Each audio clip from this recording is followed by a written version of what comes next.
జగన్ పాలనలో జరిగిన అన్యాయాలను గుర్తు చేసుకోండి. మన పక్కవారికి అన్యాయం జరిగితే మనకు జరిగినట్టు కాదా? మీ తమ్ముడిని పెట్రోల్ పోసి తగులబెట్టిన వాడికి నువ్వు ఓటు వేస్తావా? మీ అన్నను చంపి డోర్ డెలివరీ చేసిన వాడికి నువ్వు ఓటు వేస్తావా?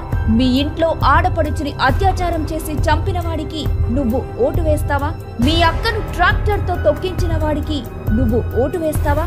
మీ చెల్లిని గోడకేసి కొట్టిన వాడికి నువ్వు ఓటు వేస్తావా? మీ బాబాయిని గొడ్డలితో చంపిన వాడికి నువ్వు ఓటు వేస్తావా?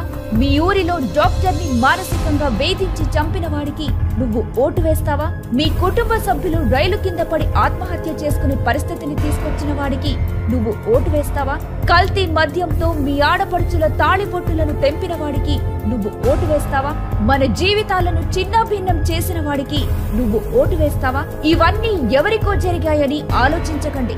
వైసీపీ ప్రభుత్వం మళ్లీ వస్తే రేపు మనకి కూడా ఇలానే జరుగుతుంది. జగన్ ని మీరు మళ్లీ సీఎం చేస్తే మరింతగా రెచ్చిపోతాడు. నియోజకవర్గానికి ఒక నియంతను నియమిస్తాడు. మరో 5 ఏళ్లు బానిస బ్రతుకులు బతకాలి. అందుకే ఆలోచించి ఓటు వేయండి. 5 ఏళ్లలో ఎన్నోసార్లు ఎన్ని దారుణాలు ఎన్ని దాడులు జరిగాయో గుర్తు చేసుకోండి.